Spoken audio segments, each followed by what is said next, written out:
la mañana del 1 de diciembre de 1982, miles de mexicanos se congregaron frente al Palacio Nacional con una furia que no se veía desde los días más oscuros de la Revolución.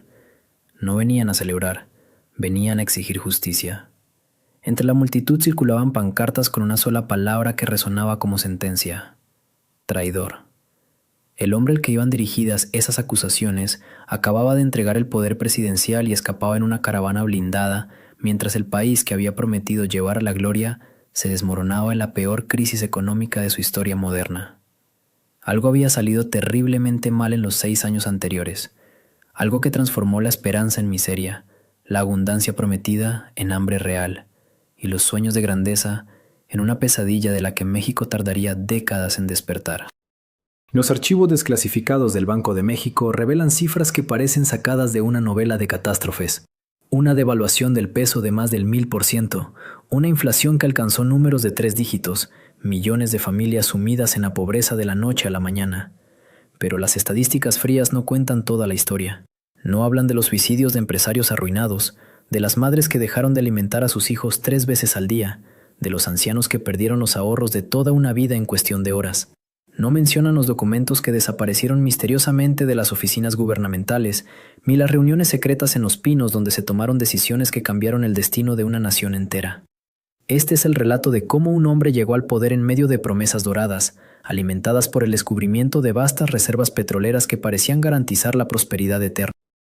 Es la historia de cómo ese mismo hombre, apenas 6 años después, lloraba frente a las cámaras pidiendo perdón mientras su país ardía en llamas económicas. ¿Fue incompetencia monumental o existió un plan más oscuro detrás del colapso? ¿Quiénes se beneficiaron realmente de aquella catástrofe nacional que dejó marcas indelebles en generaciones enteras de mexicanos? La historia oficial siempre cuenta que José López Portillo llegó al poder como un hombre respetado, un académico brillante con credenciales impecables y una trayectoria en la función pública que parecía diseñada para ese momento crucial. Pero lo que los archivos del Palacio Nacional guardaron durante décadas es otra versión, una que arroja sombras profundas sobre los meses previos a su ascenso al poder en 1976. Documentos que permanecieron clasificados hasta hace apenas unos años revelan que su nominación como candidato presidencial no fue el proceso democrático que se vendió al pueblo mexicano, sino el resultado de una serie de reuniones clandestinas en las que participaron figuras cuya identidad sigue siendo un misterio. En la tarde del 14 de septiembre de 1975, 3 automóviles negros sin placas oficiales ingresaron a una residencia privada en las afueras de Cuernavaca. El lugar, propiedad de un empresario cuyo nombre fue borrado sistemáticamente de todos los registros públicos, se convirtió esa noche en el escenario de negociaciones que determinarían el futuro de México. Los vecinos recordarían después el silencio inusual que rodeó la propiedad durante casi 12 horas. La presencia de hombres armados que bloquearon discretamente las calles circundantes y el hecho perturbador de que todas las fotografías tomadas esa semana en la zona desaparecieron de los archivos del periódico local. Lo que se discutió en esa reunión permanece oficialmente desconocido. Sin embargo, un documento interno del Departamento del Distrito Federal, filtrado años después por un funcionario que falleció en circunstancias extrañas apenas 3 semanas después de la revelación, menciona la presencia de representantes de al menos 2 consorcios petroleros extranjeros. El memorándum, fechado apenas 2 días después de aquella reunión en Cuernavaca, hace referencia a compromisos adquiridos respecto a la explotación futura de recursos energéticos nacionales y menciona cifras que equivaldrían hoy a miles de millones de dólares. La firma al pie del documento está tachada con tinta negra, pero expertos en análisis forense de escritura han sugerido que podría corresponder a alguien muy cercano al círculo íntimo del entonces presidente Luis Echeverría. López Portillo asumió la presidencia el 1 de diciembre de 1976, con un discurso que prometía defender la economía popular y fortalecer la soberanía nacional. Miles de mexicanos escucharon sus palabras con esperanza genuina, ansiosos por creer que el país podría superar la crisis económica que ya comenzaba a mostrar sus primeros síntomas devastadores.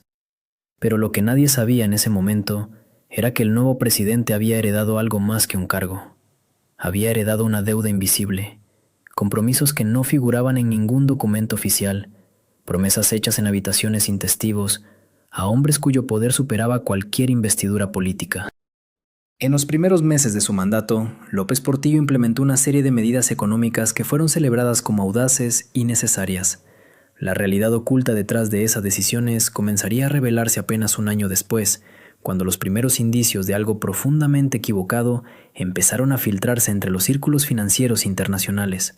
Un analista económico del Banco de México, cuyo nombre fue protegido bajo el seudónimo de Fuente Gama en cables desclasificados de la embajada estadounidense, advirtió en un informe confidencial fechado en marzo de 1977 que las proyecciones de crecimiento presentadas por el gobierno eran matemáticamente imposibles sin un endeudamiento masivo que comprometería la viabilidad económica del país por décadas. Ese analista desapareció de su puesto 3 meses después.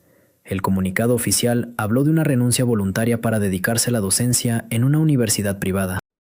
Pero investigaciones periodísticas posteriores nunca lograron encontrar registro de su actividad académica después de esa fecha. Su última aparición documentada fue en una reunión con funcionarios de la Secretaría de Hacienda el 23 de mayo de 1977. Después de eso, simplemente se desvaneció de todos los registros públicos, como si jamás hubiera existido. Mientras tanto, López Portillo comenzaba a rodearse de un círculo cada vez más cerrado de asesores cuyas credenciales profesionales resultaban curiosamente difíciles de verificar. Uno de ellos, un economista que supuestamente había trabajado en instituciones financieras europeas, resultó tener un currículum plagado de inconsistencias temporales. Documentos obtenidos de archivos suizos muestran que durante el periodo en que supuestamente trabajaba en Ginebra, ese mismo hombre aparecía registrado en reuniones en Ciudad de México con empresarios ligados a la industria petrolera. ¿Cómo podía estar en 2 continentes simultáneamente? El descubrimiento de vastas reservas petroleras en Chicontepec y la sonda de Campeche en 1977 fue presentado como el milagro que México necesitaba. El presidente anunció con orgullo que el país nadaba en un océano de petróleo, que la abundancia estaba garantizada, que México se convertiría en una potencia energética mundial. Las celebraciones en el Palacio Nacional duraron días, pero en las oficinas discretas del Fondo Monetario Internacional, funcionarios intercambiaban miradas de preocupación. Un memorándum interno, fechado apenas una semana después del anuncio oficial, advertía que las proyecciones mexicanas sobre el precio futuro del petróleo eran peligrosamente optimistas y que cualquier ajuste a la baja en los mercados internacionales tendría consecuencias catastróficas para una economía que claramente está apostando todo a un solo recurso. Esas advertencias fueron ignoradas, o quizás nunca llegaron a los oídos correctos. Lo que sí está documentado es que entre 1977 y 1981, México contrató préstamos internacionales por montos que superaban cualquier precedente histórico en América Latina. Los bancos extranjeros, deslumbrados por las reservas petroleras mexicanas, abrieron sus arcas con una generosidad que hoy parece sospechosa. Un banquero de inversiones retirado, entrevistado décadas después bajo condición de anonimato, confesó que en esos años sabíamos que México estaba cavando su propia tumba, pero las comisiones eran demasiado tentadoras como para hacer preguntas incómodas. Los dólares comenzaron a fluir hacia México como un río incontenible. El gobierno gastaba en proyectos faraónicos, en infraestructura que muchas veces permanecía inconclusa, en programas sociales diseñados más para fotografías que para resultados sostenibles. Y mientras el dinero corría, un pequeño grupo de personas comenzaba a acumular fortunas personales de proporciones incomprensibles, fortunas que, curiosamente, aparecían registradas en paraísos fiscales cuya legislación garantizaba el anonimato absoluto de sus beneficiarios. Los primeros indicios surgieron en los archivos del Instituto Mexicano del Seguro Social, en un piso clausurado desde finales de los años 80. Ahí, entre cajas de expedientes médicos marcados como material administrativo obsoleto, un investigador encontró algo que no debía estar allí. Eran copias de transferencias bancarias realizadas entre enero y noviembre de 1975, justo cuando López Portillo ya era candidato único del Partido Revolucionario Institucional, pero aún no ocupaba la silla presidencial. Las cifras registradas eran imposibles de justificar con su salario como secretario de Hacienda. Millones de pesos que fluían hacia cuentas fantasma en Suiza, movimientos que aparecían codificados bajo nomenclaturas que parecían diseñadas para confundir cualquier auditoría. Pero lo verdaderamente perturbador no eran las cantidades, sino los nombres que aparecían como intermediarios. Uno de esos nombres pertenecía a un hombre que oficialmente había muerto en un accidente automovilístico 6 meses antes de que aparecieran esas transferencias. Otro correspondía a una funcionaria del Banco de México que renunció abruptamente en febrero de 1976 y desapareció sin dejar rastro. Su familia presentó denuncia de persona extraviada, pero el expediente fue archivado en menos de 2 semanas con una anotación enigmática en tinta roja que decía simplemente «Asunto resuelto por la Dirección Federal de Seguridad». Cuando periodistas intentaron rastrear su paradero en los 90, descubrieron que todos los registros de su existencia habían sido eliminados de los archivos civiles. No había acta de nacimiento, no había credenciales, no había nada, como si nunca hubiera existido. Los documentos del IMSS también revelaban algo más inquietante. Durante el año previo a la toma de posesión de López Portillo, al menos 7 funcionarios de alto rango vinculados a la auditoría interna de la Secretaría de Hacienda sufrieron muertes repentinas. 3 por infartos fulminantes, 2 en accidentes de tránsito, 1 por suicidio y otro por un disparo que las autoridades catalogaron como intento de robo. Todos tenían entre 35 y 48 años, todos gozaban de buena salud según sus expedientes médicos previos y todos habían participado en algún momento en revisiones de cuentas extraordinarias relacionadas con fondos de inversión pública. Las autopsias, cuando las hubo, fueron superficiales. Los casos se cerraron con velocidad inusitada. En el archivo personal de uno de esos hombres, guardado por su viuda durante más de 30 años, apareció una carta sin fechar que él escribió pero nunca envió. En ella decía textualmente: «He visto cifras que no deberían existir. Me han pedido firmar documentos que certifican gastos inexistentes. Sé que si hablo, mi familia pagará el precio, pero si callo, México pagará uno mayor». La carta terminaba sin firma, como si el hombre hubiera sido interrumpido. 3 días después de escribirla, según el registro oficial, sufrió un infarto masivo mientras conducía su automóvil por Paseo de la Reforma. Su vehículo se estrelló contra un poste. No hubo testigos. El cuerpo fue cremado por orden judicial antes de que la familia pudiera reclamarlo. La Dirección Federal de Seguridad, ese organismo de inteligencia que operó en las sombras del Estado mexicano durante décadas, jugó un papel fundamental en aquellos meses de transición. Expedientes desclasificados recientemente muestran que entre octubre de 1975 y marzo de 1976, la DFS intensificó la vigilancia sobre más de 200 funcionarios públicos, periodistas y empresarios. Las fichas de seguimiento incluían detalles íntimos: con quién cenaban, a qué hora salían de sus oficinas, qué comentarios hacían en privado sobre el próximo presidente. Algunos de esos vigilados recibieron visitas nocturnas de hombres sin identificación, que les mostraban fotografías comprometedoras o grabaciones de conversaciones privadas. El mensaje siempre era el mismo: silencio a cambio de tranquilidad. Uno de esos vigilados era un periodista económico que trabajaba para Excelsior, el diario más prestigioso del país en aquellos años. En sus notas personales, este hombre documentó cómo había descubierto una red de empresas fantasma que recibían contratos millonarios del gobierno sin tener empleados, sin maquinaria, sin instalaciones reales. Cuando comenzó a investigar los nombres de los accionistas, todos los caminos conducían a círculos cercanos al presidente electo. Preparó un reportaje de 3 entregas, con documentos, testimonios, análisis financieros, pero la noche antes de que saliera publicada la primera parte, recibió una llamada anónima. Una voz calmada le dijo que conocía la escuela de sus hijos, el horario de salida, la ruta que tomaban de regreso a casa. El reportaje nunca se publicó. Meses después, el periodista abandonó México y se estableció en España, donde vivió hasta su muerte en 2003. Antes de morir, entregó a su hijo una caja metálica con copias de todo el material que nunca pudo publicar. Ese material incluye un memorándum interno de Petróleos Mexicanos fechado el 8 de abril de 1976, apenas 3 meses después de que López Portillo asumiera el poder. El documento, marcado como estrictamente confidencial, revela que ya existían estimaciones sobre reservas petroleras gigantescas en la sonda de Campeche. Las cifras hablaban de miles de millones de barriles, riqueza suficiente para transformar a México en potencia energética. Pero lo que llama la atención no son las cifras petroleras, sino una nota manuscrita al margen del documento, con letra que los peritos grafológicos identificaron posteriormente como del propio López Portillo. La nota decía: información exclusiva, uso estratégico posterior, no divulgar hasta nueva orden. Lo que México necesitaba saber para planificar su futuro quedó guardado en un cajón presidencial como herramienta de poder personal.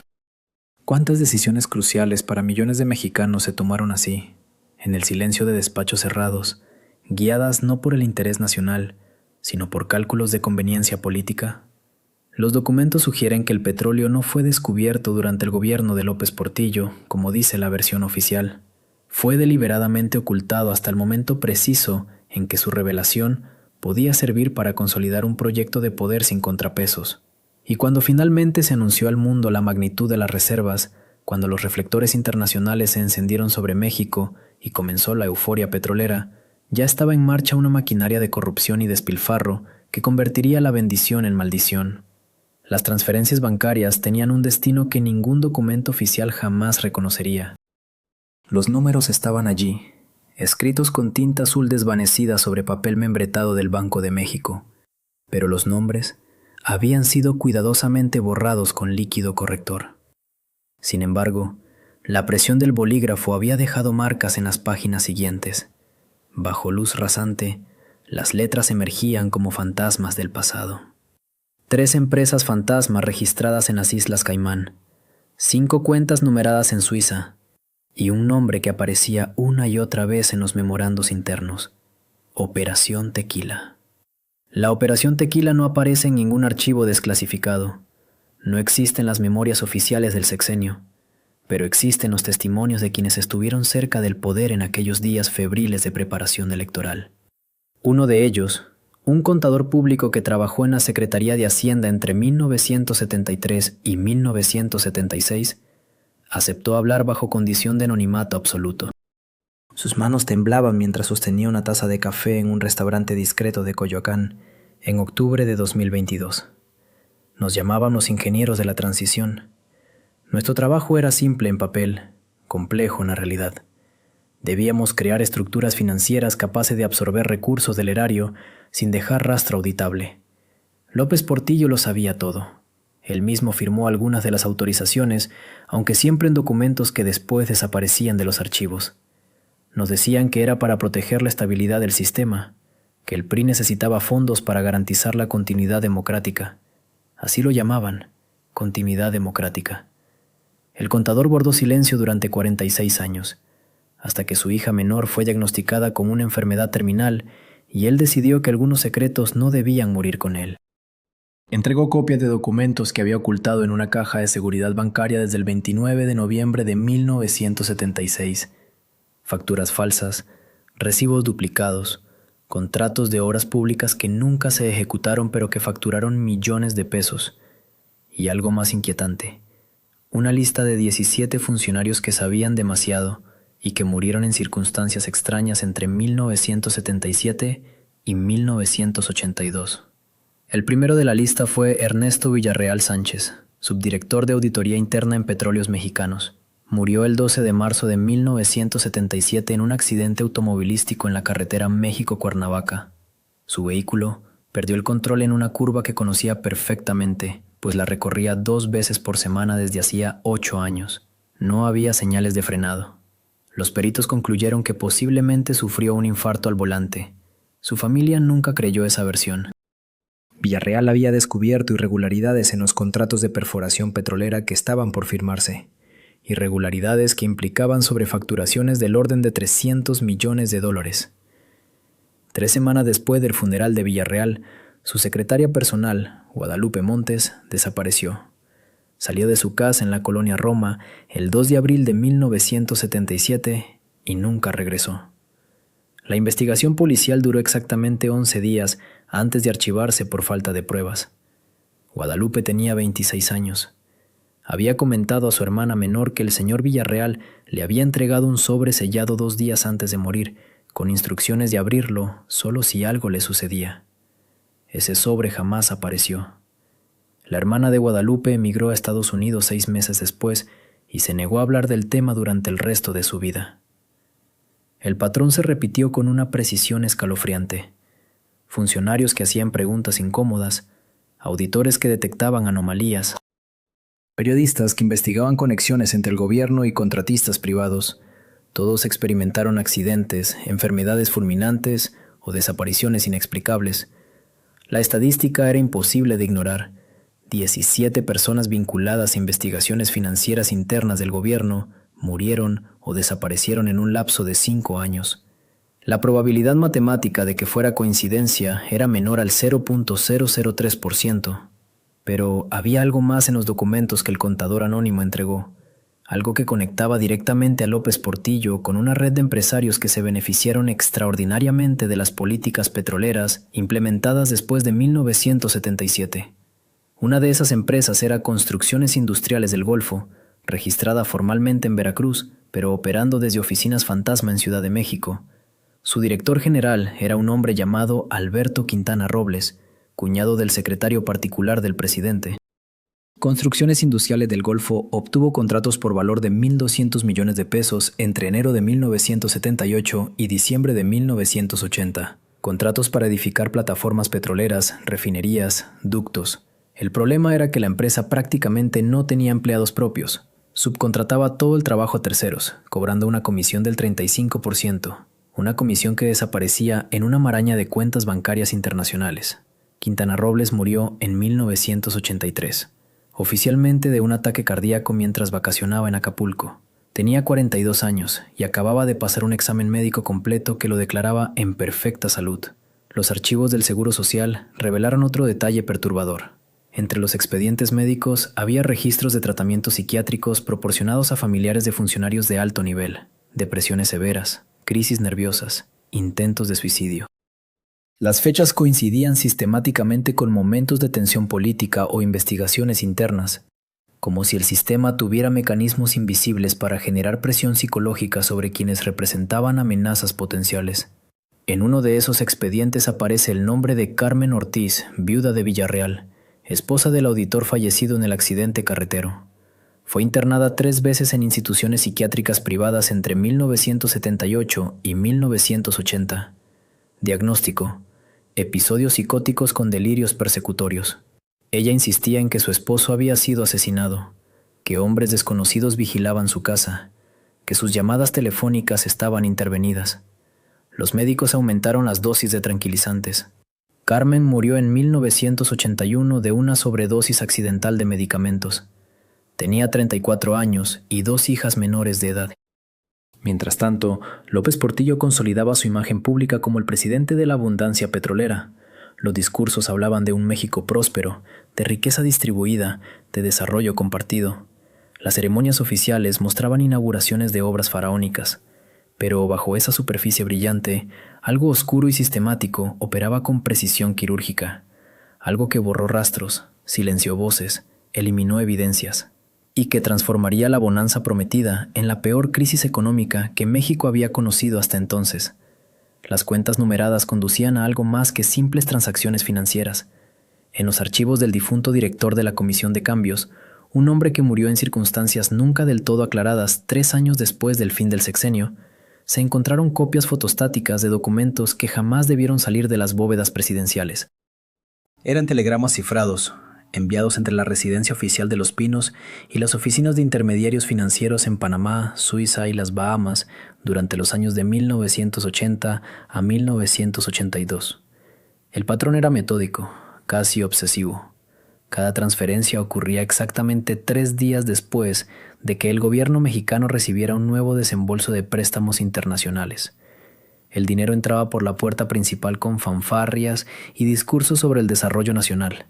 Salía por la puerta trasera en silencio absoluto.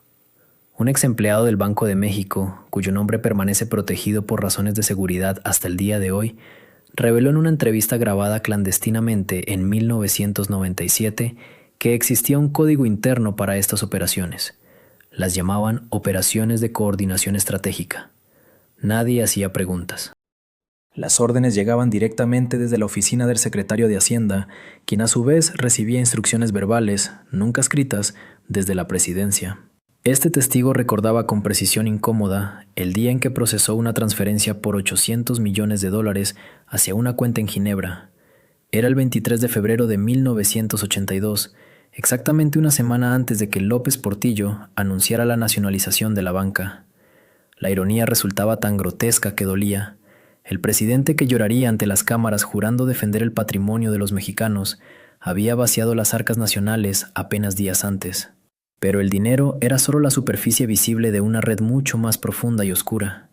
En los archivos desclasificados de la Dirección Federal de Seguridad, aquella agencia de inteligencia que operaba en las sombras del régimen priista, aparecen referencias a un grupo que los agentes llamaban simplemente el Círculo. No era una organización formal con estatutos o actas. Era algo más antiguo, más arraigado en las estructuras del poder mexicano. Una cofradía de hombres poderosos que se reunían en lugares discretos, casas de campo en Cuernavaca, suites cerradas de hoteles en Acapulco, oficinas privadas donde jamás entraban secretarias ni asistentes. López Portillo era miembro. También lo eran figuras clave de su gabinete, empresarios cuyas fortunas crecieron exponencialmente durante el auge petrolero, y personajes de la vieja guardia revolucionaria que nunca habían abandonado las palancas reales del control. Un documento fechado el 12 de agosto de 1981, clasificado como estrictamente confidencial, describía una de estas reuniones. El informe del agente de la Dirección Federal de Seguridad que vigilaba discretamente el perímetro mencionaba la llegada de 7 vehículos con placas oficiales a una finca en las afueras de Tepoztlán. Los nombres de los asistentes estaban parcialmente censurados en la copia disponible, pero las posiciones quedaban claras. Secretario de Programación y Presupuesto, Director General de Petróleos Mexicanos, Presidente del Consejo de Administración del grupo financiero más poderoso del país y, por supuesto, el Presidente de la República. La reunión duró desde las 9 de la noche hasta las 4 de la madrugada. Cuando los vehículos partieron, el agente notó algo peculiar en su reporte. Todos los asistentes traían maletines al llegar. Ninguno los llevaba al partir. Los maletines. Siempre los malditos maletines. Un contador forense que trabajó brevemente para la Contraloría General durante el sexenio de Miguel de la Madrid recordaba haber visto montañas de documentos quemados en los sótanos de Palacio Nacional durante los últimos días de noviembre de 1982. Llegó por casualidad, enviado a buscar registros contables específicos del último trimestre del año. Lo que encontró fue un grupo de funcionarios menores alimentando incineradores industriales con cajas y cajas de archivos. Cuando preguntó qué estaban destruyendo, la respuesta fue cortante y aterradora. Basura administrativa. Nada que le importe, váyase antes de que alguien decida que usted también es basura. Se fue.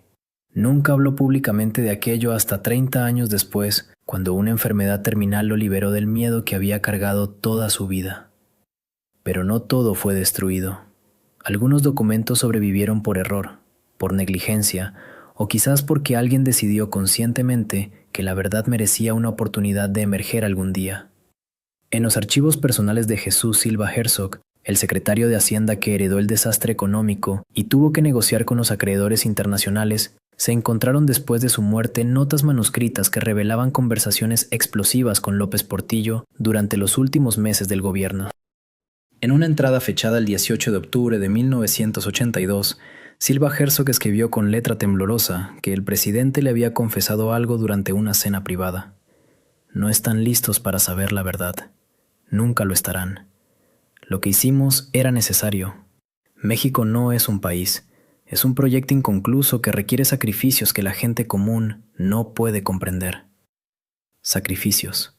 La palabra resonaba con un peso terrible cuando se consideraba lo que vino después. Para diciembre de ese año, la inflación alcanzaba el 150% anual. El peso había perdido más del 70% de su valor. Millones de mexicanos vieron evaporarse sus ahorros de toda una vida en cuestión de semanas. Las tasas de interés se dispararon al 90%. Las empresas quebraban como fichas de dominó. El desempleo trepaba vertiginosamente. Y mientras el país se hundía en la miseria, aquellos maletines que salieron de la finca en Tepoztlán, aquellas cuentas numeradas en paraísos fiscales, aquellas empresas fantasmas registradas con nombres inventados, prosperaban en silencio. Un periodista de investigación que intentó seguir el rastro del dinero desaparecido murió en un accidente automovilístico en la carretera Querétaro el 7 de marzo de 1984. Su auto, un Volkswagen sedán en perfecto estado de mantenimiento, simplemente salió del camino a alta velocidad y se estrelló contra un árbol. No había marcas de frenado. El informe forense concluyó que se había quedado dormido al volante. Su familia nunca aceptó esa versión. En su departamento, saqueado minuciosamente antes de que sus hermanos pudieran llegar, faltaban todas sus notas de investigación, sus agendas, sus contactos. Solo quedó un sobre manila escondido detrás de un cuadro, con copias fotostáticas de estados de cuenta bancarios y una lista de nombres escrita a mano. Esa lista incluía funcionarios del sexenio López Portillista, empresarios, intermediarios financieros, y en la parte superior, subrayado 3 veces con tinta roja, un nombre: Rosa Luz Alegría. Los documentos fotostáticos eran apenas la superficie de un iceberg que se extendía hacia profundidades inimaginables. Lo que nadie anticipó fue el descubrimiento de un segundo archivo, uno que permanecía oculto no en México, sino en las entrañas de un banco privado en Luxemburgo que quebró de manera abrupta en el verano de 1986. Durante la liquidación de sus activos, un auditor belga llamado Pierre Beaumont encontró una caja de seguridad registrada bajo un nombre corporativo que parecía no existir en ningún registro comercial conocido.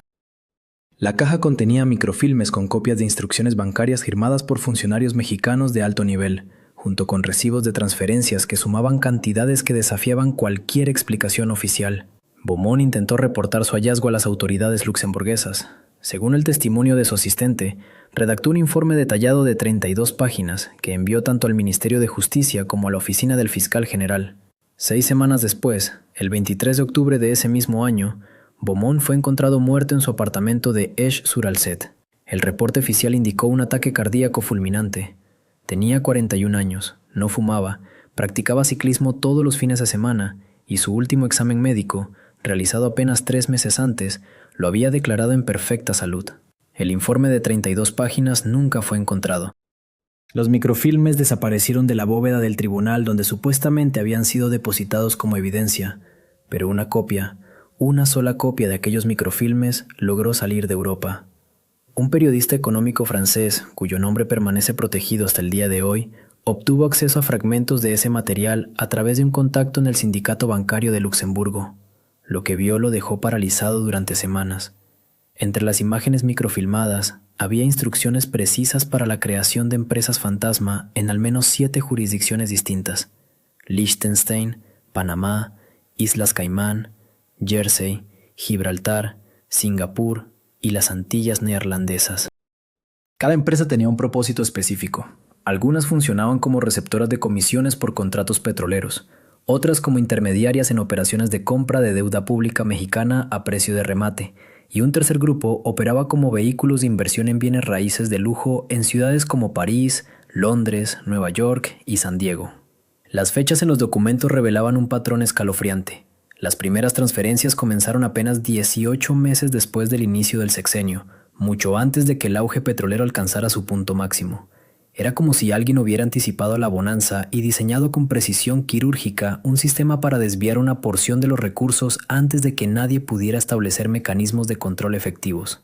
Las cantidades iniciales eran relativamente modestas, suficientes para no llamar la atención en medio del torrente de dólares que fluía hacia las arcas nacionales. Pero conforme el precio del petróleo se elevaba, las transferencias crecían exponencialmente. Un documento particularmente perturbador mostraba una reunión llevada a cabo en la ciudad de Ginebra el 14 de marzo de 1979.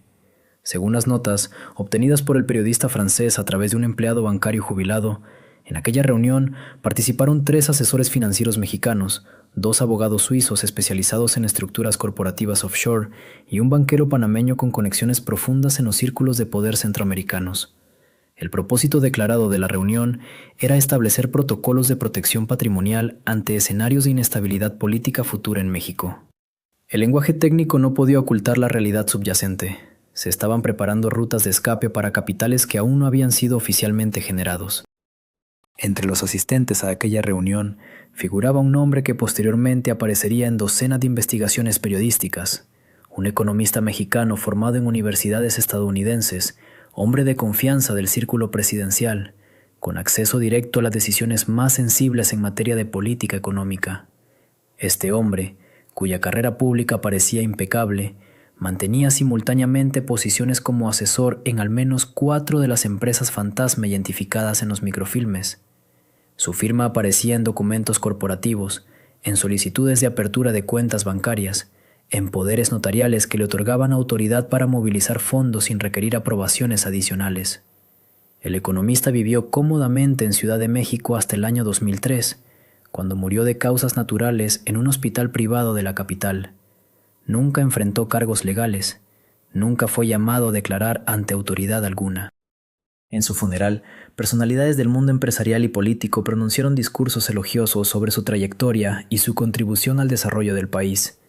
Ninguno mencionó los documentos de Luxemburgo. Ninguno habló de las empresas fantasma ni de las reuniones en Ginebra. Pero hubo alguien que sí intentó hablar. Una secretaria que trabajó durante años en las oficinas de la Presidencia de la República. Una mujer discreta que manejaba la correspondencia clasificada y organizaba la agenda de reuniones privadas. Comenzó a juntar copias de documentos que le parecían irregulares. Lo hacía con cautela, sin llamar la atención, guardando todo en una caja de zapatos que escondía bajo su cama. Cuando el sexenio terminó y el presidente salió de Los Pinos, ella se retiró también, pensando que finalmente podría vivir en paz con su pensión modesta y sus recuerdos. En 1987, esta mujer contactó a un periodista de un diario de circulación nacional. Le dijo que tenía información que podría explicar muchas de las decisiones económicas que habían llevado al país al colapso. Quedaron de verse un martes por la tarde en una cafetería del centro histórico. Ella nunca llegó a la cita. Su cuerpo fue encontrado 3 días después en su departamento de la colonia Narvarte. La versión oficial habló de un asalto que salió mal, aunque los investigadores no pudieron explicar por qué no faltaba ningún objeto de valor, por qué su bolso con dinero permanecía intacto sobre la mesa del comedor, ni por qué la puerta no mostraba signos de haber sido forzada. La caja de zapatos con los documentos jamás fue encontrada. Los hilos se extendían en todas direcciones, conectando nombres, fechas, lugares y cantidades que formaban un mapa secreto de operaciones financieras ejecutadas con precisión militar. Y cada vez que alguien intentaba seguir uno de esos hilos hasta su origen, se encontraba con puertas cerradas, archivos desaparecidos, testigos muertos o repentinamente amnésicos. La caja de seguridad contenía algo que ningún auditor esperaría encontrar en las arcas de una institución financiera europea. Entre documentos bancarios tradicionales, Beaumont descubrió una colección de fotografías en blanco y negro que mostraban reuniones privadas en yates de lujo, villas mediterráneas y salones de hotel en ciudades como Montecarlo, Ginebra y París. Las imágenes databan de los años 1979 a 1982. En ellas aparecían figuras reconocibles del gabinete económico mexicano, junto a personajes cuyas identidades permanecieron en las sombras durante décadas. El auditor belga, un hombre meticuloso que había trabajado durante 22 años en instituciones financieras europeas, sabía distinguir entre documentación ordinaria y material que podía provocar terremotos políticos. Las fotografías venían acompañadas de un cuaderno de contabilidad manuscrito, redactado en español con anotaciones en francés y alemán. Los registros detallaban transferencias de capital mexicano hacia cuentas numeradas en 3 países europeos. Las cantidades oscilaban entre los 50 millones y los 300 millones de dólares por operación. Cada entrada llevaba una fecha precisa y un código alfanumérico que correspondía a proyectos de infraestructura en territorio mexicano. Beaumont intentó comunicarse con las autoridades luxemburguesas, pero su llamado encontró un silencio extraño. 2 días después de presentar su hallazgo ante el Ministerio de Justicia, recibió una visita nocturna en su apartamento de la Rue de la Loge. 3 hombres que no mostraron identificación le advirtieron que ciertos asuntos no concernían a auditores de bancos quebrados. Le sugirieron que olvidara lo que había visto y que entregara todo el material. Beaumont, asustado pero obstinado, había tomado precauciones. Antes de esa reunión, fotocopió cada documento y envió el duplicado a su hermana en Bruselas con instrucciones precisas sobre qué hacer si algo le sucedía. 3 semanas más tarde, el 27 de agosto de 1986, Pierre Beaumont fue encontrado muerto en su automóvil estacionado cerca del bosque de Bambèche, en las afueras de Luxemburgo. El informe policial determinó suicidio por inhalación de monóxido de carbono. Su hermana, Marie-Claire Beaumont, una profesora de historia en la Universidad Libre de Bruselas, no creyó la versión oficial. Conocía a su hermano como un hombre estable, sin problemas financieros ni conflictos personales graves. Cuando abrió el paquete que Pierre le había enviado, comprendió por qué su hermano había muerto. El cuaderno de contabilidad revelaba un sistema de desviación de fondos públicos tan elaborado que habría requerido la participación de múltiples niveles gubernamentales. Los proyectos mencionados incluían la construcción de hospitales regionales, carreteras en zonas rurales, sistemas de irrigación y plantas hidroeléctricas. Muchos de esos proyectos nunca se completaron. Algunos ni siquiera comenzaron. Los fondos asignados desaparecieron en el laberinto de empresas fantasmas registradas en paraísos fiscales. El cuaderno listaba nombres de empresas con domicilios en Panamá, las Islas Caimán, Liechtenstein y Mónaco. Todas habían sido creadas entre 1977 y 1979, justo antes del inicio del boom petrolero mexicano. Marie Claire contactó a un periodista investigativo belga llamado François Delvaux, quien había trabajado en casos de corrupción internacional. Delvaux examinó el material durante 4 meses. Su investigación lo llevó a entrevistar a banqueros retirados, exfuncionarios de la Comisión Europea y agentes de inteligencia que operaron en América Latina durante los años 80. Uno de ellos, un antiguo operativo de la DGSE francesa que solicitó permanecer anónimo, confirmó que servicios de inteligencia europeos tenían conocimiento de las transferencias masivas de capital mexicano hacia Europa. Según su testimonio, estas operaciones no fueron detenidas porque beneficiaban a bancos europeos en un momento de inestabilidad financiera global. El testimonio del agente francés añadió una dimensión más inquietante al asunto. Según su relato, ciertos gobiernos europeos consideraban que la desestabilización económica de México podía servir a intereses geopolíticos más amplios relacionados con la Guerra Fría. Un México debilitado financieramente sería más dependiente de instituciones financieras internacionales controladas por Occidente.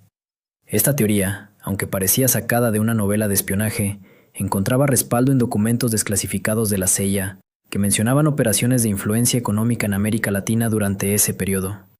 Delvaux intentó publicar su investigación en Le Soir, uno de los diarios más importantes de Bélgica, pero la dirección del periódico rechazó el material, argumentando falta de corroboración suficiente. El periodista sospechó que presiones externas habían influido en esa decisión.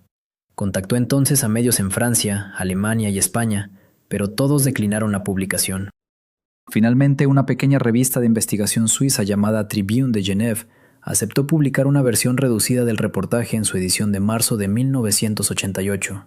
La tirada de la revista era limitada, apenas 3,000 ejemplares, y el artículo pasó prácticamente desapercibido. Sin embargo, alguien sí prestó atención. 2 meses después de la publicación, Marie Claire Beaumont recibió una llamada telefónica de un hombre que hablaba español con acento mexicano. El desconocido le dijo que su hermano había muerto porque había tocado algo que no debía tocar. Le advirtió que ella también estaba en peligro si continuaba compartiendo información. Marie Claire, aterrorizada, denunció las amenazas ante la policía belga, pero las autoridades no pudieron rastrear el origen de la llamada. Durante los siguientes meses, la profesora notó que era seguida. Automóviles desconocidos se estacionaban frente a su casa. Recibía llamadas silenciosas a altas horas de la noche.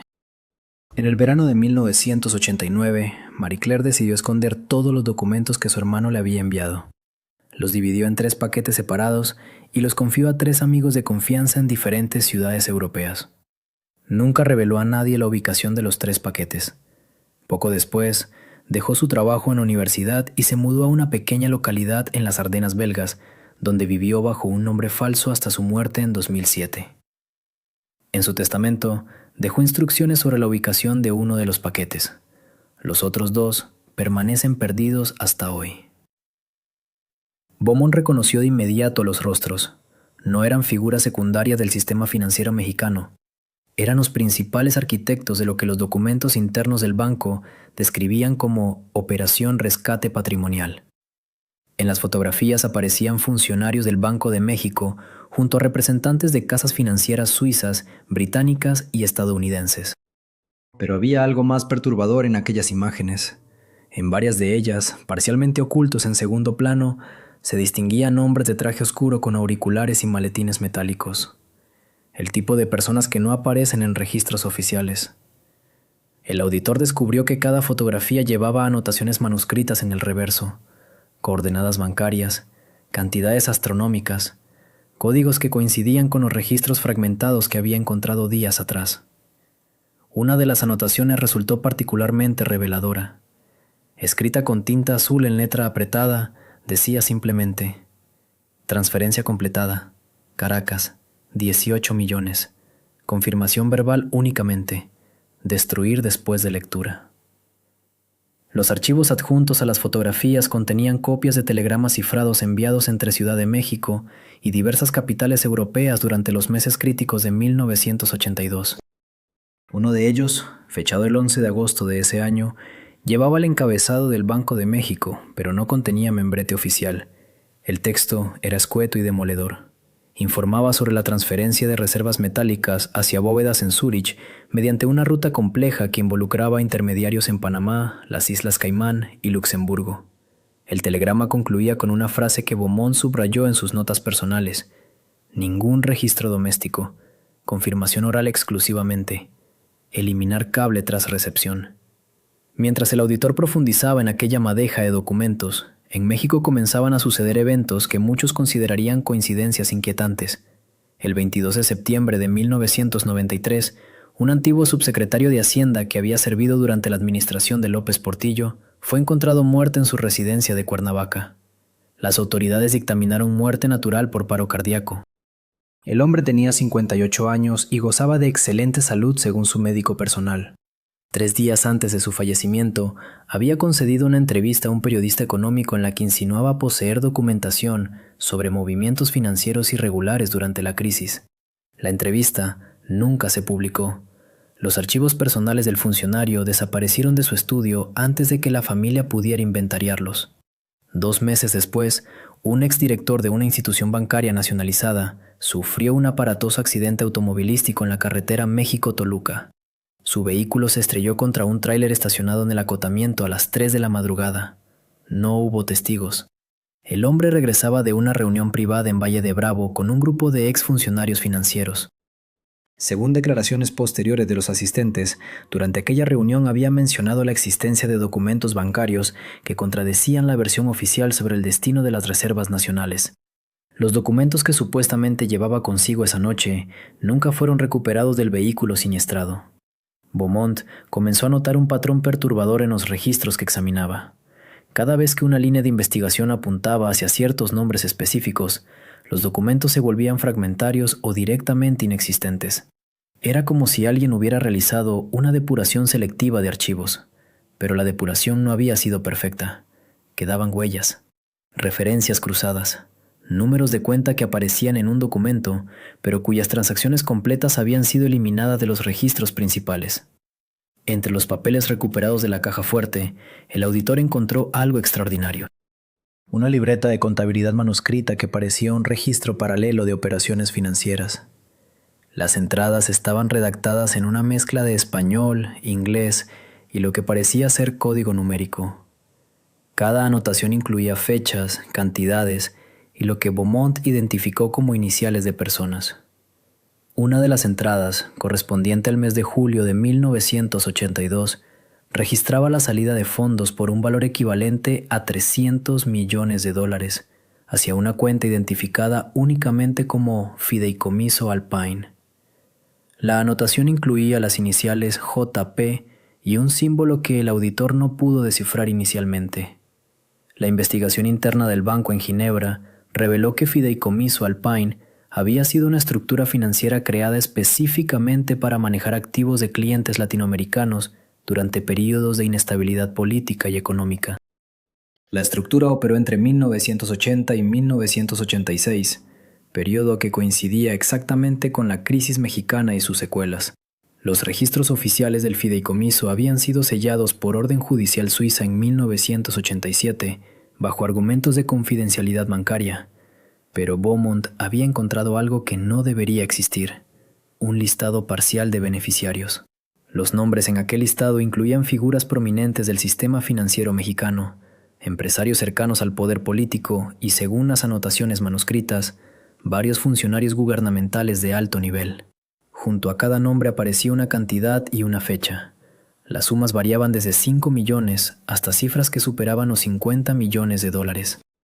Todas las transacciones habían sido realizadas entre febrero de 1982 y diciembre de 1983, el periodo exacto que cubría desde los primeros indicios de crisis hasta la consolidación del desastre económico. Un documento particularmente revelador llevaba el sello de una firma legal con oficinas en Panamá y Miami. Se trataba de un memorándum interno fechado el 4 de septiembre de 1982. El texto describía los pasos necesarios para establecer una red de sociedades offshore destinadas a recibir y administrar activos provenientes de México. El memorándum especificaba que las sociedades debían crearse en jurisdicciones con estrictas leyes de secreto bancario y nula cooperación con autoridades fiscales mexicanas. Entre las jurisdicciones recomendadas figuraban las Islas Vírgenes Británicas, Liechtenstein y las Antillas Holandesas. Beaumont descubrió que varias de aquellas sociedades habían sido creadas apenas semanas antes de la nacionalización bancaria. Alguien había tenido información privilegiada. Alguien había sabido exactamente qué medidas tomaría el gobierno mexicano y había actuado en consecuencia. La pregunta que el auditor comenzó a plantearse no era si hubo fuga de capitales, sino quién orquestó aquella fuga con semejante precisión quirúrgica. Los documentos revelaban una coordinación que requería acceso directo a las más altas esferas del poder.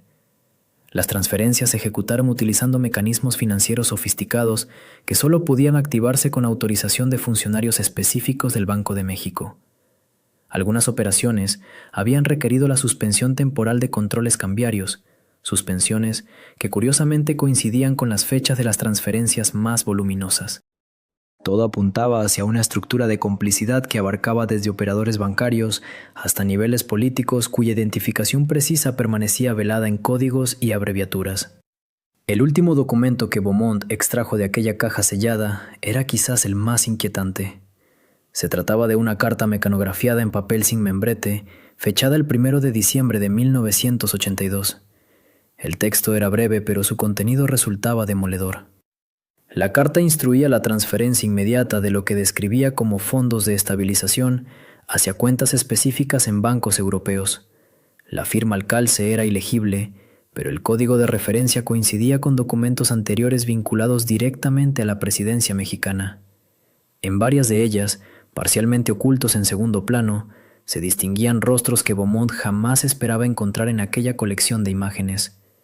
Representantes de la administración Reagan, asesores del Departamento del Tesoro estadounidense, y en una fotografía particularmente reveladora, tomada en un salón privado del Hotel Camino Real en la primavera de 1982, aparecía un hombre cuya presencia transformaba toda la narrativa de la crisis mexicana en algo infinitamente más complejo.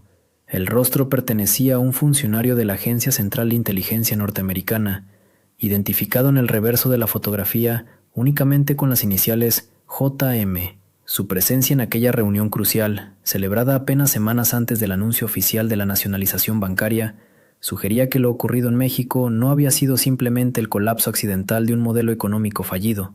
Había sido observado, documentado y quizás incluso facilitado por intereses que trascendían las fronteras nacionales. Beaumont recordó entonces una conversación que había mantenido años atrás con un economista chileno exiliado en París. El hombre había mencionado algo que en su momento pareció una teoría conspirativa más, el tipo de relato que se cuenta en cafés bohemios entre intelectuales desencantados. Pero aquellas fotografías le otorgaban un peso inesperado a aquellas palabras. El economista había hablado de una estrategia coordinada para transformar las economías latinoamericanas durante los años 80, utilizando las crisis de deuda como mecanismo de presión para imponer reformas estructurales que beneficiaran los intereses del capital financiero internacional. México había sido el caso emblemático, el más grande, el más espectacular, el que sentaría precedente para toda una generación de políticas económicas en el continente. Entre los documentos de Beaumont había un memorándum interno del Fondo Monetario Internacional fechado el 15 de agosto de 1982. El texto, clasificado como de distribución restringida, contenía un análisis detallado de las condiciones que México debería aceptar para recibir asistencia financiera de emergencia. Las exigencias eran brutales: reducción del gasto público en servicios sociales, eliminación de subsidios a productos básicos, apertura comercial acelerada, privatización progresiva de empresas estatales, desregulación del mercado laboral. El memorándum concluía con una frase que Beaumont había subrayado con tinta roja: la crisis mexicana representa una oportunidad histórica para establecer un nuevo paradigma en la relación entre estados nacionales y mercados financieros globales. Es imperativo que la comunidad internacional Aproveche este momento de vulnerabilidad para implementar reformas estructurales de largo alcance. Vulnerabilidad. Esa palabra resonaba en la mente de Beaumont como el eco de una confesión involuntaria. Los arquitectos de aquella transformación no veían la crisis como una tragedia que debía evitarse, sino como una herramienta que debía aprovecharse. Las fotografías revelaban otra dimensión perturbadora de aquella estrategia. En varias de ellas aparecían empresarios mexicanos del círculo cercano a López Portillo, los mismos que posteriormente se beneficiarían enormemente de las privatizaciones y reformas implementadas durante el gobierno siguiente. Hombres que en 1982 lloraban públicamente la nacionalización bancaria, pero que para finales de la década controlarían imperios empresariales construidos sobre los escombros del modelo económico colapsado. Uno de aquellos rostros pertenecía a un industrial regiomontano que había comprado, a precio de liquidación, 3 bancos nacionalizados apenas 10 años después de la crisis.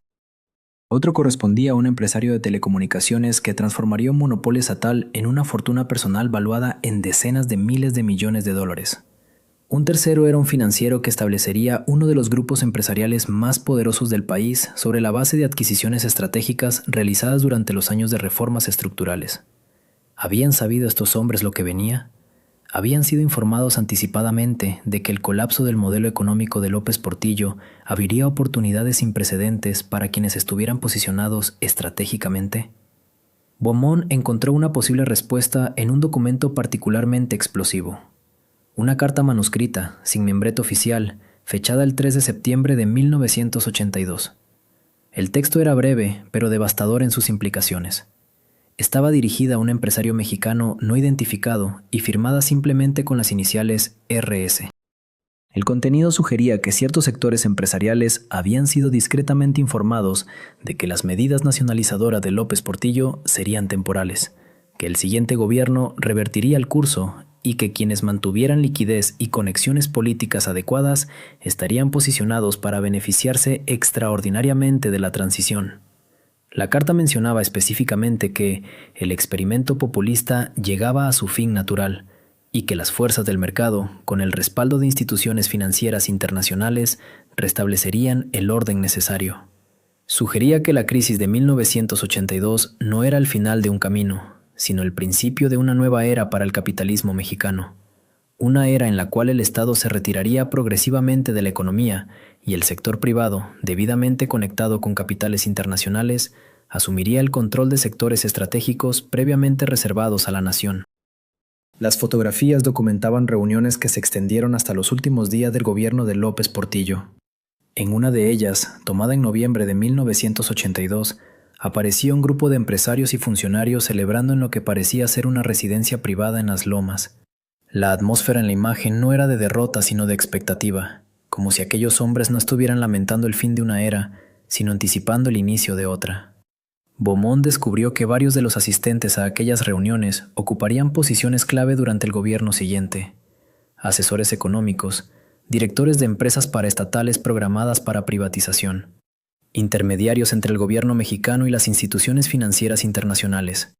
Todos ellos presentes en aquellas fotografías tomadas durante los meses finales del gobierno de López Portillo, cuando supuestamente México enfrentaba su peor crisis en medio siglo.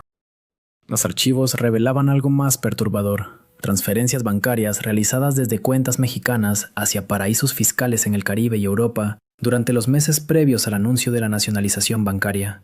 Los montos eran considerables, millones de dólares moviéndose discretamente hacia jurisdicciones donde el gobierno mexicano tendría dificultades para rastrearlos. Las fechas de las transferencias sugerían que algunos sectores habían sido advertidos con suficiente anticipación como para proteger sus activos antes del golpe nacionalizador. Un informe interno de la Comisión Nacional Bancaria, elaborado en enero de 1983, pero nunca publicado oficialmente, documentaba estas operaciones con precisión clínica. El texto señalaba que durante julio y agosto de 1982, justo antes del anuncio presidencial del 1 de septiembre, se había registrado un incremento anómalo del 300% en las transferencias internacionales desde cuentas corporativas mexicanas. El informe concluía que la evidencia sugiere que información privilegiada sobre medidas gubernamentales inminentes circuló entre sectores específicos del empresariado nacional, permitiéndoles tomar decisiones anticipadas de protección patrimonial. El documento había sido clasificado como secreto y archivado sin consecuencias legales. Los nombres de los beneficiarios de aquellas transferencias oportunas nunca fueron revelados públicamente. Algunos de ellos aparecían en las fotografías que ahora Beaumont examinaba con fascinación y horror crecientes. La última imagen de la colección era quizás la más reveladora. Mostraba a López Portillo en su despacho presidencial, rodeado de sus principales asesores económicos, durante lo que parecía ser una reunión nocturna. La fecha en el reverso indicaba agosto 30 de 1982, apenas horas antes del discurso que nacionalizaría la banca. Los rostros en la fotografía no reflejaban determinación revolucionaria, sino agotamiento y derrota, como si aquellos hombres supieran que la medida que estaban a punto de anunciar no era el principio de una transformación nacional, sino el último acto desesperado de un modelo económico que ya había colapsado irremediablemente. Beaumont cerró el último expediente cuando el sol comenzaba a filtrarse por las ventanas de su estudio parisino. Había pasado toda la noche revisando aquellos documentos, aquellas fotografías, aquellas confesiones involuntarias de un sistema que había utilizado la crisis mexicana como laboratorio para un experimento de transformación económica continental. México no había sido víctima únicamente de la incompetencia de sus gobernantes o de la volatilidad de los mercados petroleros. Había sido pieza en un tablero mucho más grande, donde las crisis nacionales servían como oportunidades para reconfigurar las relaciones de poder entre estados, mercados y ciudadanos. La verdadera tragedia de López Portillo no había sido simplemente su fracaso como administrador económico. Había sido su incapacidad para comprender que las fuerzas que destruyeron su proyecto nacionalista operaban en dimensiones que trascendían las fronteras mexicanas, respondían a intereses que ningún presidente podría controlar y utilizaban instrumentos financieros que ningún gobierno nacionalista podría resistir en el nuevo orden económico global que emergía durante aquellos años cruciales. Beaumont guardó los documentos con cuidado reverente. Sabía que aquella historia no había terminado, que las consecuencias de aquellos días de septiembre de 1982 seguían resonando en el México contemporáneo, que las fortunas construidas sobre las ruinas de aquel colapso continuaban moldeando el destino nacional, que las preguntas formuladas durante aquella crisis sobre el papel del Estado, los límites de la soberanía nacional y el poder de los mercados financieros seguían sin respuesta definitiva décadas después.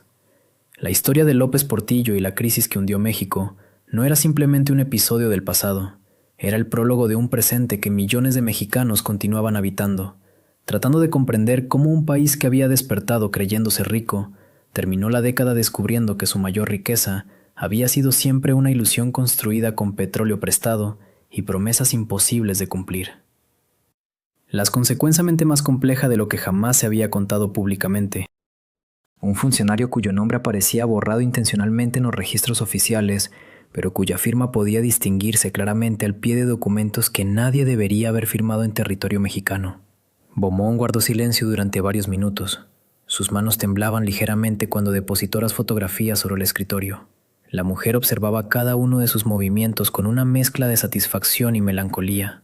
Había esperado décadas para mostrar aquello a alguien que comprendiera realmente las implicaciones. La crisis del 82 no había sido simplemente el resultado de decisiones económicas equivocadas o de un presidente megalómano que construyó elefantes blancos mientras el pueblo pasaba hambre. Tampoco había sido únicamente producto de la caída abrupta de los precios del petróleo o del endeudamiento descontrolado que llevó la deuda externa de 30,000 millones a 80,000 millones de dólares en apenas 6 años. Esos elementos formaban parte de la ecuación, ciertamente, pero constituían apenas la superficie de algo mucho más profundo y deliberado. Lo que aquellas fotografías sugerían era la existencia de una coordinación precisa, una secuencia de eventos cuidadosamente orquestada desde Washington. La crisis mexicana no había sorprendido a la administración Reagan, la habían anticipado con meses de antelación. Más aún, ciertos indicios apuntaban a que algunos actores financieros internacionales habían contribuido activamente a precipitarla, retirando líneas de crédito justo cuando México más las necesitaba, elevando tasas de interés en momentos estratégicamente calculados. ¿Por qué? La respuesta se encontraba en la geopolítica de aquellos años convulsos. México, bajo López Portillo, había adoptado posiciones incómodas para Estados Unidos. Había reconocido al gobierno sandinista en Nicaragua. Había respaldado movimientos de liberación en Centroamérica. Había votado en Naciones Unidas en contra de los intereses estadounidenses en múltiples ocasiones. Y lo más grave, había intentado construir una política petrolera independiente, buscando alianzas con países productores que escapaban de la órbita norteamericana. Una nación soberana con reservas petroleras inmensas y ambiciones de liderazgo regional representaba un problema. Una nación quebrada, humillada, sometida al rescate financiero del Fondo Monetario Internacional, resultaba infinitamente más manejable. La mujer extrajo entonces el último documento de su bolso, un memorándum con membrete del Consejo de Seguridad Nacional estadounidense, fechado en octubre de 1981, 11 meses antes de la crisis. El texto, parcialmente censurado con gruesos trazos negros, mencionaba explícitamente la necesidad de disciplinar las ambiciones mexicanas y hablaba de medidas correctivas que deberían implementarse durante el próximo año fiscal. Beaumont leyó el documento 3 veces. Cada lectura revelaba nuevas implicaciones. Si aquello era auténtico, y todos los indicios sugerían que lo era, entonces la narrativa completa de la crisis mexicana necesitaba reescribirse desde cero. López Portillo no había sido simplemente un gobernante incompetente o corrupto. Había sido también la víctima de una operación de castigo económico, un peón sacrificado en el gran tablero de la Guerra Fría latinoamericana. Eso no lo absolvía de sus errores garrafales: las mansiones faraónicas construidas con dinero público, la impunidad otorgada a funcionarios corruptos, las decisiones económicas insensatas que cualquier estudiante de primer año de economía habría identificado como suicidas, la nacionalización bancaria de última hora, anunciada con lágrimas en la voz pero sin ningún plan coherente de implementación. Todo eso seguía siendo responsabilidad directa de un hombre que había llegado a la presidencia prometiendo administrar la abundancia y terminó administrando el desastre. Pero ahora, con aquellos documentos sobre la mesa, la historia adquiría capas adicionales de complejidad. Algunos errores habían sido amplificados deliberadamente, algunas crisis habían sido profundizadas intencionalmente, algunas salidas que México intentó explorar fueron bloqueadas sistemáticamente desde el exterior. Beaumont preguntó lo evidente: si ella poseía aquella información desde hacía décadas, ¿por qué no la había hecho pública antes? ¿Por qué había esperado tanto tiempo para revelar verdades que podrían haber cambiado la comprensión histórica de eventos fundamentales? La respuesta llegó con una sonrisa amarga. Había intentado publicarla en múltiples ocasiones durante los años 80 y 90. Ningún medio mexicano se atrevió a tocar el material. Las presiones llegaban desde todas direcciones. Amenazas veladas, ofertas de dinero para su silencio. En una ocasión su apartamento fue saqueado y todos los documentos originales desaparecieron. Solo sobrevivieron las copias que había escondido en lugares que ni siquiera su familia conocía. Después vino el cansancio, la sensación de que luchar contra molinos de viento no tenía sentido. Durante años guardó silencio, observando cómo la historia oficial se consolidaba, cómo López Portillo era recordado únicamente como el presidente llorón que arruinó al país, como nadie mencionaba jamás los otros actores de aquella tragedia nacional. Pero ahora, con la distancia que proporcionan 4 décadas, con la desclasificación parcial de archivos estadounidenses, con el cambio generacional que permite mirar el pasado con menos pasión y más frialdad analítica, había decidido que era momento de contar la historia completa. Beaumont pasó las siguientes 3 semanas verificando cada dato. Contactó historiadores económicos en Estados Unidos y Europa, revisó archivos desclasificados de la CIA disponibles en línea, entrevistó a exfuncionarios del Departamento del Tesoro que ahora, retirados y sin compromisos institucionales, hablaban con mayor libertad. Las piezas comenzaron a encajar de manera perturbadora. Efectivamente, había existido una operación coordinada para disciplinar económicamente a México, no mediante intervención militar, que en aquellos años hubiera resultado políticamente costosa y moralmente insostenible, sino mediante herramientas financieras sutiles, pero devastadoramente efectivas.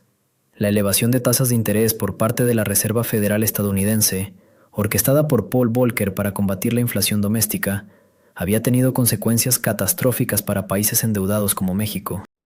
Pero algunos documentos sugerían que las autoridades estadounidenses conocían perfectamente esas consecuencias y las consideraban un efecto colateral aceptable, incluso deseable en ciertos casos. Los grandes bancos internacionales que durante los años 70 habían prestado dinero a México con alegre irresponsabilidad, cerraron repentinamente el grifo del crédito en 1982. Actuaron de manera coordinada, casi simultánea, como si hubieran recibido una señal común. El precio del petróleo, que había sostenido la fantasía de abundancia mexicana, colapsó justo cuando México más dependía de él. Algunos analistas petroleros con los que Beaumont habló señalaron anomalías en los mercados de aquellos meses, movimientos especulativos que parecían diseñados para hundir los precios precisamente cuando varios países latinoamericanos entraban en situación crítica. Todo ello no constituía prueba definitiva de una conspiración. Los mercados financieros son complejos y responden a múltiples variables simultáneas, pero el patrón resultaba inquietante. Demasiadas coincidencias, demasiados eventos perfectamente sincronizados, y en el centro de todo, López Portillo, un hombre que había llegado al poder sin experiencia económica significativa, rodeado de un equipo técnico brillante pero dividido por rivalidades internas. Un presidente que creyó genuinamente que el petróleo mexicano había cambiado para siempre las reglas del juego, que México podría finalmente ocupar el lugar entre las naciones desarrolladas que su historia y su tamaño le otorgaban por derecho. Esa ibris, ese orgullo desmedido, facilitó enormemente las cosas para quienes deseaban una lección ejemplar. López Portillo tomó decisiones catastróficamente equivocadas porque realmente creía que las reglas ya no aplicaban para México. Gastó como si los ingresos petroleros fueran eternos. Se endeudó como si las tasas de interés fueran a permanecer bajas para siempre. Ignoró todas las señales de alarma porque estaba convencido de que México había entrado en una nueva era. Cuando el castillo de naipes colapsó, el impacto fue brutal. El 1 de septiembre de 1982, México declaró que no podía seguir pagando su deuda externa. Fue el inicio de la década perdida latinoamericana, una crisis que se extendería por todo el continente, sumiendo a millones en la pobreza, destruyendo la incipiente clase media que había comenzado a formarse durante los años del desarrollo estabilizador. Las consecuencias para México fueron especialmente severas. La inflación alcanzó niveles africanos. El peso se devaluó una y otra vez hasta convertirse prácticamente en papel sin valor. Los ahorros de toda una generación se evaporaron. Las empresas quebraron en masa. El desempleo se disparó. Y comenzó el gran éxodo hacia el norte. Millones de mexicanos cruzando la frontera en busca de oportunidades que su propio país ya no podía ofrecerles. López Portillo terminó su mandato el 30 de noviembre de 1982. Despreciado y ridiculizado por la mayoría de los mexicanos. Su sucesor, Miguel de la Madrid, heredó una economía en ruinas y sin margen de maniobra. El Fondo Monetario Internacional impuso condiciones draconianas para cualquier rescate financiero. México perdió toda capacidad de diseñar política económica independiente durante años. La soberanía que López Portillo había intentado ejercer de manera torpe e ingenua quedó definitivamente cancelada. México aprendió la lección. Ningún gobierno posterior se atrevería a desafiar abiertamente los intereses estadounidenses en cuestiones fundamentales. La política exterior se volvió cautelosa, casi temerosa. Las ambiciones de liderazgo regional fueron archivadas permanentemente. Beaumont terminó su investigación con sentimientos contradictorios. Por un lado, había descubierto evidencias de manipulación externa que modificaban significativamente la narrativa histórica. Por otro, eso no convertía a López Portillo en una víctima inocente. Había sido, más bien, un político mediocre que cometió errores monumentales y cuya torpeza fue aprovechada y amplificada por actores externos con sus propias agendas. La verdad, como suele ocurrir, resultaba más compleja y menos satisfactoria que las versiones simplificadas que circulaban en los libros de historia. No había villanos absolutos ni héroes trágicos, solo seres humanos tomando decisiones en contextos de enorme complejidad, influenciados por intereses personales, institucionales y geopolíticos que raramente se alineaban con el bien común. Cuando Beaumont intentó publicar sus hallazgos, enfrentó resistencias similares a las que había experimentado su fuente décadas atrás. Los medios tradicionales mostraron poco interés. Algunos editores le dijeron explícitamente que ciertos temas seguían siendo demasiado sensibles, incluso después de 40 años. Que México mantenía relaciones complejas con Estados Unidos y que remover asuntos del pasado no beneficiaba a nadie. Finalmente logró que una revista académica aceptara publicar una versión moderada de su investigación, sin las fotografías más comprometedoras, sin mencionar nombres específicos de funcionarios estadounidenses aún vivos, con suficientes salvedades y condicionales como para que el texto resultara legalmente inobjetable, pero históricamente diluido. La publicación pasó casi desapercibida. Algunos académicos la citaron en papers especializados. No generó debate público. No cambió la narrativa dominante sobre López Portillo y la crisis del 82.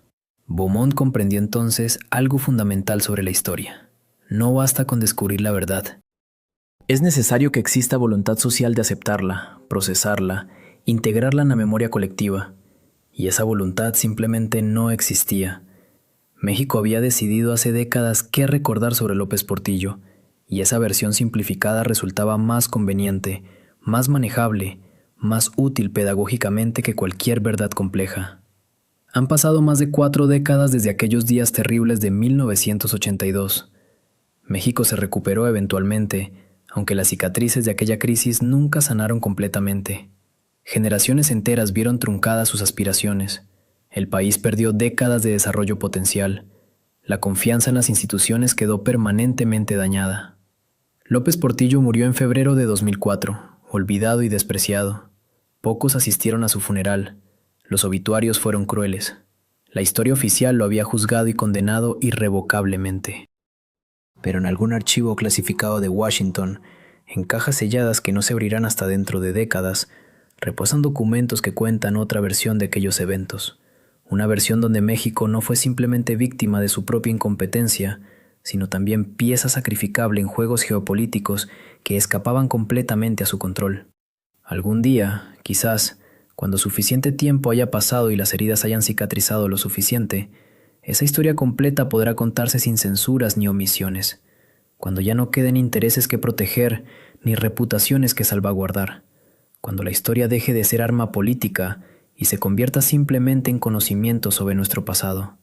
Hasta entonces, la verdad sobre José López Portillo y la crisis que hundió a México permanecerá fragmentada, incompleta, deliberadamente distorsionada, como tantas otras verdades incómodas que nuestras sociedades prefieren mantener ocultas bajo capas de narrativas simplificadoras. Porque a veces, la historia que decidimos recordar dice más sobre nuestras necesidades presentes que sobre los eventos reales del pasado. Gracias por acompañarnos en esta investigación que nos llevó por los pasillos oscuros del poder y las decisiones que marcaron el destino de millones. Si este recorrido por los secretos que cambiaron a México te ha hecho reflexionar, te invitamos a suscribirte a nuestro canal para no perderte futuras investigaciones que desafían las versiones oficiales. Déjanos un like si consideras que estas historias merecen ser contadas y comparte en los comentarios tu opinión sobre estos acontecimientos que siguen resonando en nuestro presente. La historia verdadera se construye con la participación de todos.